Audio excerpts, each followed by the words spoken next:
A federal judge decided Wednesday to leave in place a Trump administration rule that imposes restrictions on individuals seeking asylum in the United States if they pass through a third country on their way to the border between the U.S. and Mexico, potentially leading to a sharp reduction in Central American migrants entering the country.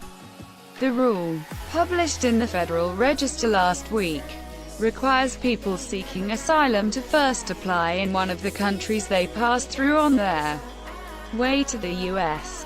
With certain exceptions, the rule was quickly met with a legal challenge from advocacy groups, who moved for a temporary restraining order blocking the rule. After a hearing in Washington, D.C. Federal Court, District Judge Timothy J. Kelly denied the motion. The rule will remain in place for the duration of the case, unless the decision is successfully appealed. Lindsey Graham claims border fraud so prevalent, a terrorist could easily get in. "We are disappointed in the court's decision today," said Claudia Cubas, litigation direction for the Capital Area Immigrants' Rights Coalition.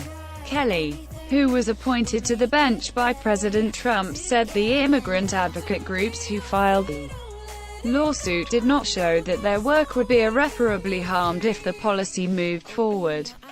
With certain exceptions, the rule requires individuals to apply for and be denied asylum in another country in order to apply in the U.S. That means that migrants from Central American nations who travel through Mexico, who make up a significant portion of recent asylum seekers, will not be eligible for asylum in America unless they previously applied for asylum in Mexico or any other country they traversed and were turned down. The new rule's exceptions include certain cases of human trafficking.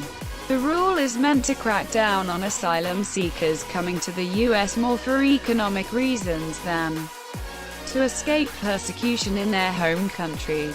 Administration officials say this could help close the gap between the initial asylum screening that most people pass and the final decision on asylum that most people do not win.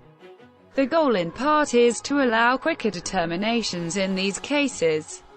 The policy follows the Trump administration's migrant protection protocols, commonly referred to as the "Remain in Mexico" policy. Under that policy, asylum seekers were often told to go back to Mexico to await hearings, rather than be allowed to remain in the U.S. Trump administration aims to expand fast-track deportations across U.S. legal fight expected. Democrats railed against that policy, with 2020 hopeful Beto O'Rourke calling it inhumane. A reduction in asylum seekers would ease the burden on federal agencies currently overwhelmed by the volume of individuals seeking entry into the U.S. Detention facilities have been notoriously stretched for resources, resulting in outcries against the government. The criticism has particularly been strong when it comes to the conditions in which migrant children have been kept. Fox News' Judson Berger and the Associated Press contributed to this report. If you like this video, please hit like and subscribe to Tom Snout. Have a nice day.